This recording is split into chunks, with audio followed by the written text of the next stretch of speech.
Welcome in here on 704 Unfiltered. We got another guest. Thank you for watching us. I just want to reiterate, this show, we highlight black voices in our community.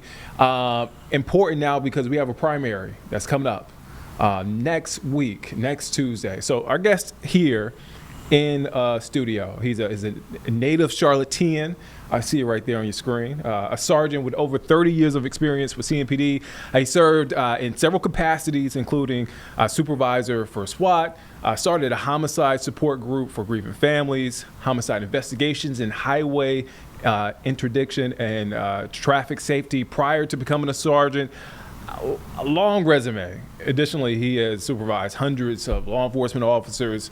He's a father of two. He'd probably say that his most important job right there, being a father of two, and is running to become the next sheriff of Mecklenburg County.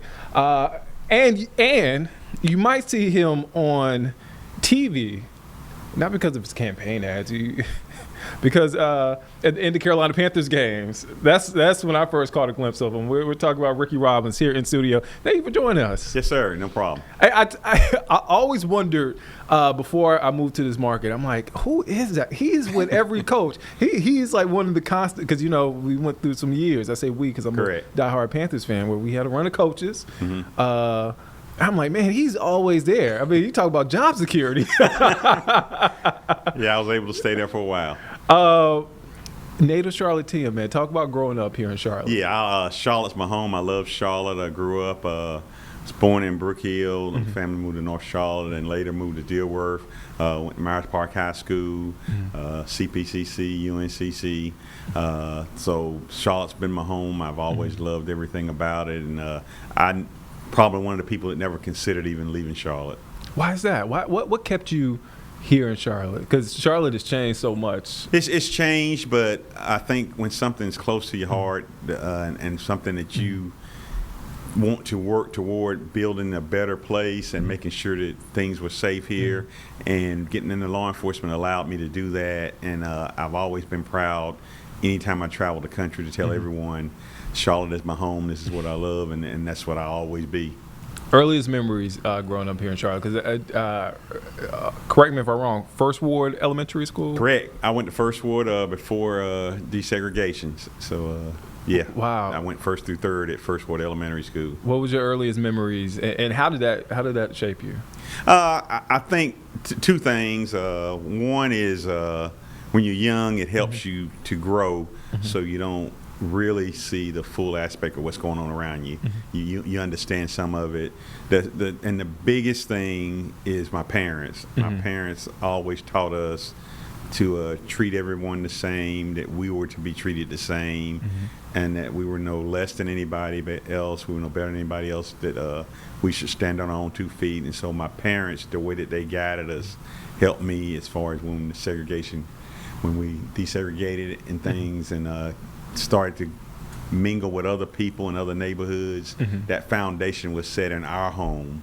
So that institutional, and it was 6 of us, and my parents, you know, that and I was next to the baby. So I was about to say, you were the second to the youngest, right? Correct. Yeah. So yeah, you know, and I don't think we give a lot of credit sometimes to our parents, but my parents, I was blessed to have a mother and father that even with 6 kids and the way that they had to work. We had working parents, so both my parents worked.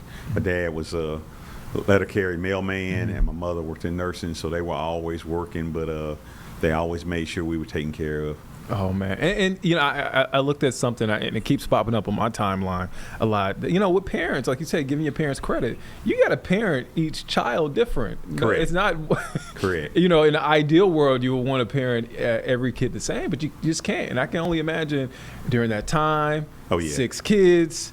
That was a lot. That was a lot. To look back on it now, I really realized how blessed we were, because we had a meal every night. I mean, I see now families that struggle and don't have that, and don't even have 6 kids. So I know what kind of battle that is, and what a battle that was for them to make sure that we did that. And so that instilled in me the values and things that I need to make sure that I carried those values on.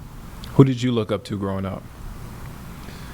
Again, probably my father. Probably your father, okay. Yeah, I mean, my dad was just, and I was probably the one out of the six that clinged to my father the most. I think a lot of my characteristics, from what my sisters and brothers tell me, he was a civil rights activist. I mean, so he was big into civil rights. I mean, but he was also, like I said, a leader in the community, and also the other kids in the neighborhood looked up to my father because of the way he treated them. I mean, he treated other kids the same as us. I mean, when things were involved, he always involved the kids in the neighborhood to make sure they were safe and helping them along the way and helping their parents. Did you notice that immediately with your father? That's something like, the older you get, as you become a man, it's something that you reflect on and you thought about? I think I noticed it when I was younger, but not to the degree that I understood it fully when I became an adult. Man, yeah. That's amazing.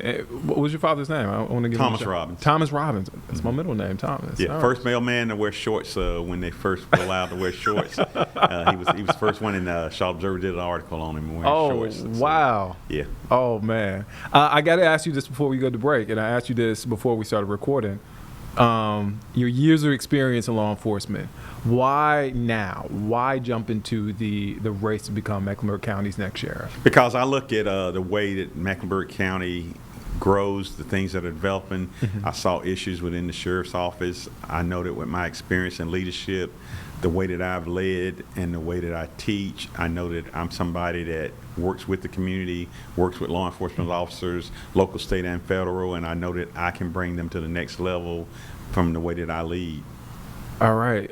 Ricky Robbins here, running to become Mecklenburg County's next sheriff. We'll have more questions. We're going to get into that more, his campaign, his priorities for office, after we come back from break. But we're going to take a quick break. We'll be back here in just moments here on 704 Unfiltered. Well, here on 704 Unfiltered. Well,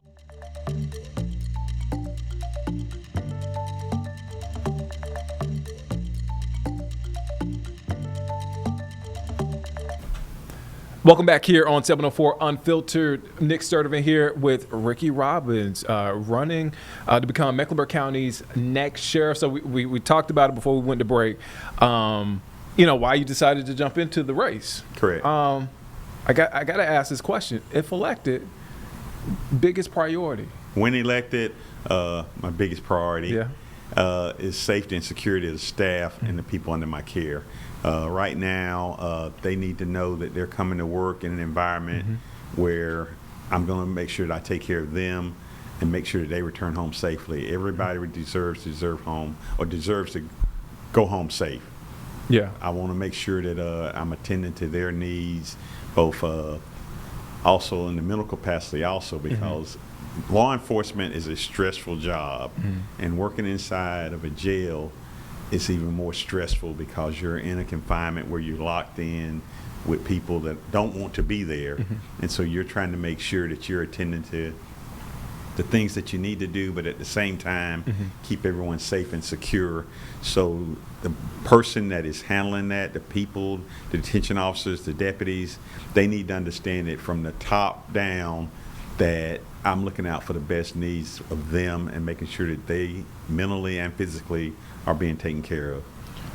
How does your years in leadership within CMPD translate to becoming a sheriff? Because, look, Mecklenburg County is a huge county. A lot of people, a lot of issues, a lot of different issues across townships and cities. How does that translate to Well, and I think I'm the one that's probably best suited, because one of my great advantages is I have worked the entire Mecklenburg County area to include the 6 towns, unincorporated areas, and the lakes, because being a county police, you had the entire county.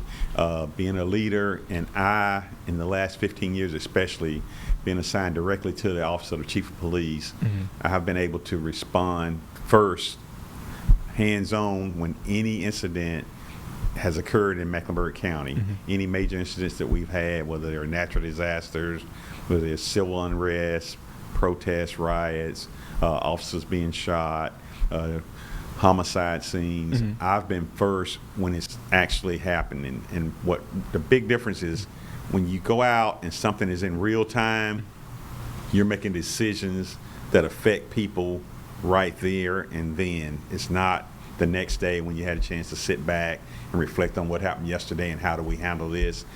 I've been out and doing it hands-on, up front, so I communicate directly with the citizens when it's happening and trying to de-escalate things before they get to that next level. So having that kind of experience and exposure, and having experience over tactical units, having experience of being in the room when all decisions are made from every branch around the county, local and state. So those things give me the ability that a lot of people hadn't had to actually be hands-on up front. So I know going forward, I can communicate better. I've always been a good communicator. I've always had people to follow me. And a lot of people get hung up, I think, sometimes on what's on somebody's collar. Yeah. Well, what's the rank of the person entering the room? A real leader, when they enter the room, everybody focuses on that person when they come in the room. And a real leader, when they enter the room, people know and they can feel that the energy is there, and that they look to them and say, okay, hey, this is what we have. What do you think?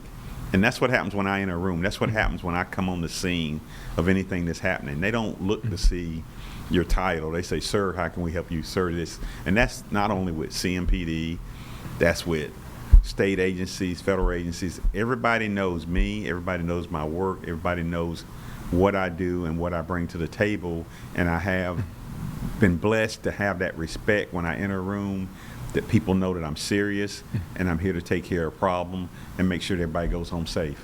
Yeah, you speaking of rank, you corrected me because I came in here. I said, "Hey, Mr. Robbins, no, Sergeant," and you was like, "Cut that out." You don't have to. you address the person. Yeah. And like I said, the respect is earned. Leadership is something people don't understand. A lot of times, most great leaders are born leaders. Yeah. I mean, you can promote people, but that doesn't make them a leader. You have to have that, number one, mentally, physically, and in your heart, because people look at you and they can tell whether or not you're sincere. And no one wants a leader who doesn't know how to lead, a leader that hadn't been there, done that. When you can say, hey, listen, I'm always on the front line with my people. I always have been and I always will be. And that's the attitude I'm going to carry into the sheriff's office. I don't believe in having myself or people up under me, my command staff, look down on people. We need to understand what they're going through. We need to understand what their job is so that we know why they're doing what they're doing and what's happening where they're happening. But you address problems quickly and be fairly also, because I believe in everyone being treated the exact same way. Let's talk about one big issue that keeps coming up. I mean, you saw county leaders, city leaders go to Raleigh to talk about it, talk about public safety. That's been a big issue. And I wouldn't even confine it to this just within the past months, but for years, it's been a statewide issue. How do you go about addressing that problem? Because what I'm hearing is being proactive, being transparent, and communicating. How do you get that message across? Well, I'll say this. A lot of times people, they use those words, but when people see that you're being effective, not that you're saying it, because perception is reality. And when the public sees that we're out here in numbers, when the public sees that, when you say we have a particular problem in a particular area and we focus and concentrate in and bring resources into those areas, then they see and they start to feel safe. As initially when Chief Patterson got here, the first thing she did was the concentration was downtown where everybody felt unsafe. She got a task force together, brought everybody in from local, state, and federal agencies, and we focus in on that. So that's what you have to do. You have to be seen, and you have to be vigilant. You have to be out front, because once they see that you're proactive, the transparency takes care of itself. So you don't have to tell people you're being transparent. They'll know whether or not you're being transparent. How do you bring groups of people together? Because everybody has their own plan. I'm talking about outside of law enforcement, right? Like you did with many nonprofits. It goes back to what you said earlier, communication skills. You have to be a good communicator. And if you have been in this community and working within this community as long as I have, you have the connections, and people don't have doubts about your work and which way you're directing and which way you're going, because I have the connections in the community, because I have been vocal. I've been out in the community. I've never been one to sit in the office and not get out and make sure that people saw me and saw what I was doing. Before we go to break, I do want to bring up, I want to ask you about another issue. ICE federal agents. We have Border Patrol here in Mecklenburg County. Recently, it's still been a big issue across the nation. Talk about what's the sheriff's office role when it comes, or where do you see their role when it comes to dealing with federal agents? Okay, and the thing with the sheriff's office, what everybody needs to understand, the only time that the sheriff's office is going to come in contact when they are even in a conversation about ICE is when someone else has arrested someone and brought them into the actual detention center where they're being detained. And then according to House Bill 318, which was enacted at the end of the year, once that person is someone who says that ICE needs to be contacted about undocumented, then 48 hours before they release, ICE is to be contacted, and then 2 hours before they release, contacted again. So the sheriff's office, unlike local police, they're not actually on the street dealing hand in hand with ICE, and nobody in the CMPD or sheriff's office is what they call assisting ICE as far as going and picking people up, putting them in custody. The sheriff's office will do what House Bill 318 tells us to do, which is the notifications, and make sure we work with them on that end. One quick follow-up to that. What if you don't get any of that communication? There have been claims that, ICE, Department of Homeland Security, not communicating with the sheriff's office. Well, I think that goes back to leadership also, because one of the things I'll make sure up front is I'm communicating with them and making sure that it's a clear communication. And I have no problem with making sure that we notify them and making sure that they've been notified. I have no problem with sitting down to the table and talking to them. I just don't want to get out and we're doing a public interview per se and handling our business right there. We need to handle it before it gets to that level. And I think if you start out up front and saying, hey, listen, these are the guidelines. We're going to stay within our guidelines. I appreciate you doing the same, and I appreciate open communication, because if we don't have open communication, barriers are going to break down. So that's why you deal with that, and that's how you handle it. All right, we'll have more with Ricky Robbins, more questions coming up after the break here on 704 Unfiltered. Welcome back here on 704 Unfiltered. I'm Nick Sturdivant. All right, so we have Ricky Robbins here in studio with us, running to become the next sheriff of Mecklenburg County. So we're talking about some of the issues, some of the concerns, some of the stuff that just Mecklenburg County is facing. One of the things I want to ask you about, Jail North. That's been back in the conversation recently. Correct. The Juvenile Detention Center. What should be the next steps? What do you envision for Jail North? Or maybe nothing at all. I want to ask you. No, and I'm glad you asked, because you know that you're running a good campaign and you know that you're doing well when the three things that you stood for are the three things that everybody's talking about now. And the first one was safety and security of staff and people under my care. The second was retention and recruitment. And the third one was the Juvenile Detention Center. I've said that from day one, that I know that the Juvenile Detention Center needs to be reopened.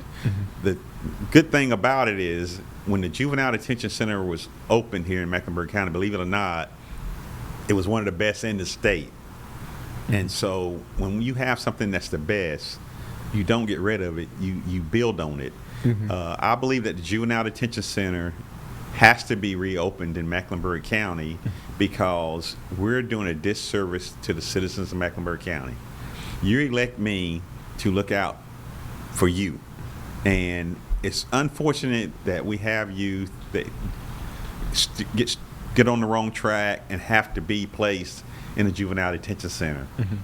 But if that happens, it's imperative that we keep them in Mecklenburg County, because we have the better place to educate them, the better place to help rehabilitate them. And also, the biggest element is we tell youth when they're in trouble and when we're trying to get them on the straight path, they need to be close to their families. It's a fact that most of the juveniles that get in trouble are coming from low-income families who are struggling already to trying to make sure they can do things. The last thing we need to do is make them struggle more by not being able, the parent not being able to see their kid. We want to make sure those parents can see their kids in Mecklenburg County. When a juvenile is placed in custody of the courts and have to be put in a juvenile detention center, they go to the next bed available. If Cabarrus County is full, we have to keep going until we can get them placed in a place for safety. Now, what does that do? It takes you out of Mecklenburg County, number one, where the family cannot see the kid. Number two, we're still having to pay to house that juvenile. Number three, they have to be in court every 10 to 30 days. We're still having to go pick that juvenile up, wherever facility they're in, bring them back to Mecklenburg County for courts, then take them back to the facility until the court adjudicates the case or decides what they need to do with the juvenile. So the Juvenile Detention Center, I know that working with state agencies, the state has already said that they're on board with trying to do it. Local people here, I've talked to them. We all know that we need to come to the table and figure out a way that we can have this juvenile detention center reopened. Now, and I know this manpower staffing comes in all the time. Yeah. Of course, it's manpower staffing, but at the same time, if you don't start to work toward that issue, it's just going to sit to the side. So that's one of my top priorities. That's something that I've told people from day one, and I believe that we're responsible for our youth. Yeah, the state is ultimately responsible for placing youth in juvenile detention centers, but these kids come out of Mecklenburg County, and I don't see any parent looking me in the eye and saying, hey, but that's our kid, and me saying, yeah, but that's not my problem, ma'am, that's a state problem. No, this is my county, and that's why I'm running for sheriff, because I love my county, I love law enforcement, and you won't hear anybody else say that. I've said it from day one. You have to love something to make it work. And like I said, I'm going to make it work, and I'm going to do the best that I can to make sure that once we get it back, that it stays here. From what I'm hearing, resources, funding wouldn't be a problem at all? The funding is like anything else. Yeah. Once you build up the elements around it, I know we're going to be able to get the funding. So I'm not worried about whether or not, because the state kicks in, you have the county kicking in. I don't worry about the funding as much as making sure that we can sustain it once it's here. Along the lines of the state, I've worked in North Carolina, for the better part of a decade, on and off. And one of the things that keeps coming up is the relationship between Mecklenburg County leaders and lawmakers on the state level. How do you bridge that? Because there is a disconnect, right? There's a disconnect, but number one, you started on day one. And I think, it's not about arguing with people. It's about communicating with people. And I'm not an argumentative person. I mean, I'm not going to let anybody just run over me in my department, but I can still talk and make sure that we're making reasonable decisions and coming to the table. I think when there's open communication and neither side is challenging the other, and neither side feels that they're being threatened by a conversation, that's the way you solve the problem, and that's the way you bridge that gap. Because when you sit down at the table and you say, listen, this is a problem, we need to talk about it, and you talk about it and talk through it, then it's talking at it. And I've always said that in law enforcement, it's great to be the news. Yeah. If you're not just the news that people are talking negative. So you can always be in the news, but when you're just the news and that's all people are talking about and talking about in a negative context. And law enforcement, like I said, we struggle already because so many people misunderstand law enforcement, and you get one bad apple, it makes it bad for the whole bunch. So we have to always be trying to get to that next level of trying to get an agency and law enforcement thought of in the community as a good place to be, a good place to work, and where the public doesn't feel threatened by us, but feels that we're out here to work with them and help them. My last question before I get you out of here. You've been so gracious with your time. I thank you for answering a lot of these questions. How do you balance it all? Your father too? It's coming out to the my kids, they grown, so I don't have to balance them but anymore. Look, just because they grown, don't. Well, and I'll tell you this: I've been doing this long enough, and like you said, I think one of the things, and one of the things I pride myself on, is like you said, being able to balance. I had one of my sons played sports, and I am a blessed father because he was active in sports from middle school, and he graduated college in sports, and I never missed a game when he was middle school, high school, or college. Wow. Because if you work right, you treat people right, people will work with you, and I was able, even traveling when he was in college, to make all his games because people will work with you and make sure that you don't miss those games, and that was important. I never missed a home game for the Carolina Panthers in 30 years because they worked with me. They would let me go to my son's game in college on Saturdays. They said, you just need to be here on Sunday.